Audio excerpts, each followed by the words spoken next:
Merci beaucoup. Bonsoir tout le monde. Moi, c'est Alexis. J'ai 28 ans. Ça fait 3 ans que je suis développeur web chez Théodo. Et Théodo sponsorise du coup l'apéro qui aura lieu juste après, dans pas très longtemps, parce que mon talk est plus court. À Théodo, on est une boîte de services web. On est spécialisé dans plein de choses. On fait du mobile, de l'IA, du cloud, et pour faire des produits sur mesure. Et on a un bureau à Lyon, du coup. Voilà. Donc ce talk, je l'ai fait au Human Talks il y a environ 6 mois. Et le but de ce talk, c'est de vous présenter une expérience de pensée que je trouve super intéressante sur ce qu'on croit de la sécurité des communications sur Internet. Donc quand on envoie des messages à nos copains, quand on fait un achat avec une carte bleue, tout ça, on se dit c'est bon, il y a le petit cadenas en haut, c'est réglé, il n'y a pas de souci. Mais en fait, je pense que non. Alors, je dis je pense que non. Je suis pas particulièrement pessimiste, on va dire, sur la sécurité d'Internet. Mais voilà, je voulais juste transmettre un petit peu la théorie mathématique, on va dire, qu'il y a derrière cette sécurité. Du coup, ce que je vais appeler communication sécurisée jusqu'à la fin du talk, c'est une communication qui est chiffrée de bout en bout, et donc une tierce partie qui écoute, on va dire, ce qui passe dans le câble, va rien comprendre à ce qui se passe dedans.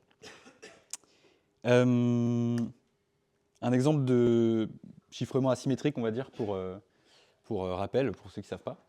Un exemple, c'est le chiffrement RSA. Comment ça marche? On a deux agents, Alice et Bob, qui veulent s'échanger des messages de façon totalement sécurisée. Donc, ce que fait Alice, c'est qu'elle crée deux clés. Une clé publique et une clé privée. Et elle envoie la clé publique à Bob. Donc ça, elle l'envoie en clair sur le réseau. Donc ça, c'est une clé, voilà, tout le monde y a accès finalement. Bob, il a la clé publique, il écrit son message, il chiffre le message avec cette clé, et il envoie le message chiffré par le réseau à Alice.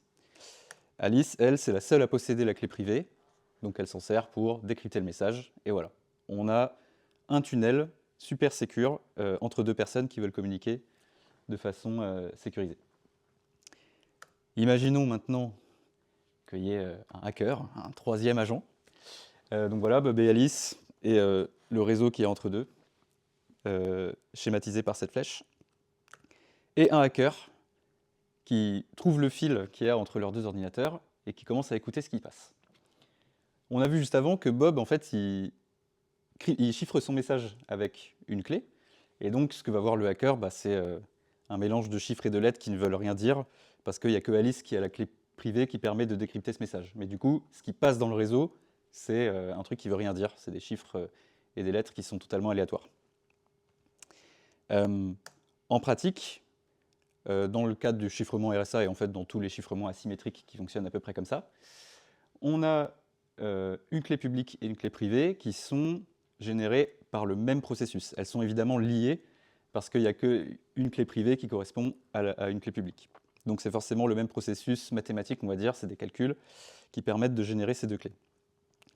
Dans le cadre du chiffrement RSA, et pour grossir le trait, mais pas tellement en vérité, la clé privée, c'est deux entiers, qu'on appelle P et Q, et qui sont premiers parce que pour la théorie qu'il y a derrière, c'est important.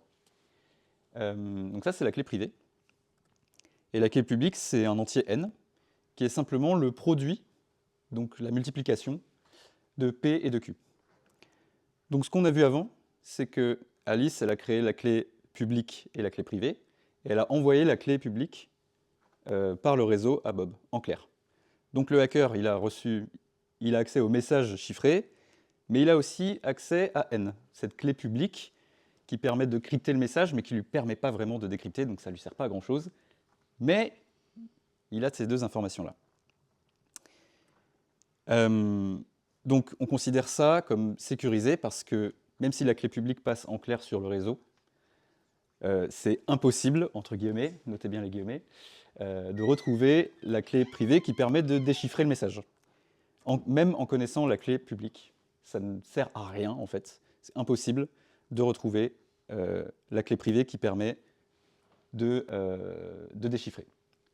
Quand on cherche la clé privée qui correspond à n, donc P et Q, tel que P fois Q, ça fait n, on cherche à factoriser n, Et ça, quand n c'est un grand nombre, qui a des dizaines et des dizaines de chiffres, bah, c'est difficile.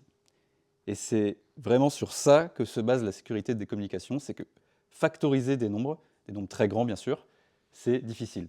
Tout le monde sait que 24, voilà, je sais pas, c'est 6 fois 4, mais quand n c'est un nombre qui a 500 chiffres, c'est incroyablement dur. Et on va voir ce que ça signifie difficile. Alors, vous avez peut-être déjà vu ça, des rappels peut-être de cours en école ou pendant vos études. Dans la théorie de la complexité algorithmique, il y a plusieurs classes de complexité. Et en gros, pour le cadre de cette présentation, on va dire qu'il y a des problèmes qui sont dans P, donc qui sont faciles à résoudre. Et tout ce qui n'est pas dans P, c'est pas facile à résoudre. Je vais donner des exemples très simples. Par exemple, multiplier des nombres.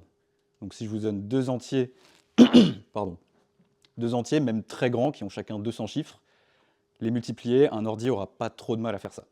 C'est vraiment, ça sera instantané, et ça sera très rapide. Un autre problème facile, trouver le chemin le plus court entre deux villes. Vous allez sur Google Maps, vous mettez la route la plus courte entre Paris et Budapest, ça va mouliner un petit peu, mais ça va trouver.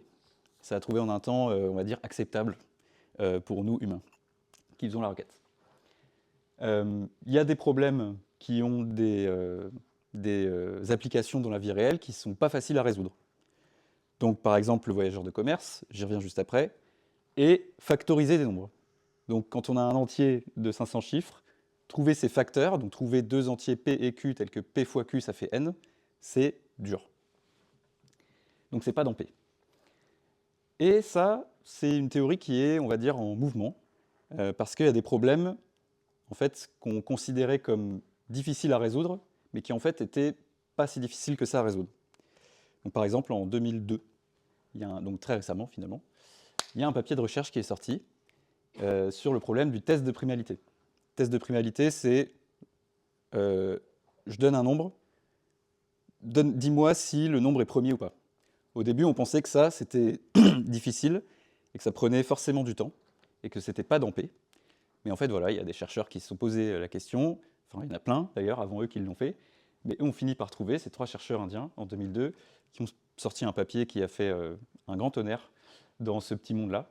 Et donc du coup, le test de primalité, bah, tout le monde s'est rendu compte qu'en fait c'était dans P, parce que c'était facile. On n'avait juste pas trouvé de méthode pour le résoudre rapidement avant. Et ce qui est très intéressant, c'est que aujourd'hui, on fait cette distinction entre P et NP dans nos têtes, entre les problèmes faciles et les problèmes difficiles, mais en vérité, il n'y a aucune preuve mathématique qui dit que ces deux classes de complexité sont différentes. Donc, si ça se trouve, tous ces problèmes-là qu'on voit, ils sont dans P. On n'en sait rien. Là, j'avais une vidéo. Donc oui, le chemin le plus court, j'avais mis quoi? J'avais mis Lyon ou Tallinn, voilà, en Estonie. Ça prend quelques secondes sur Google Maps. Et je peux abuser de ta Wi-Fi? Ok, merci. Ah, ça a l'air pas mal, hein. Incroyable. Qu'est-ce que c'est ça? C'est le chemin le plus court qui passe par tous les pubs du Royaume-Uni. Il y en a 45 000, donc ça en fait quand même quelques-uns. Et donc en fait, ce truc-là, c'est une révolution technologique.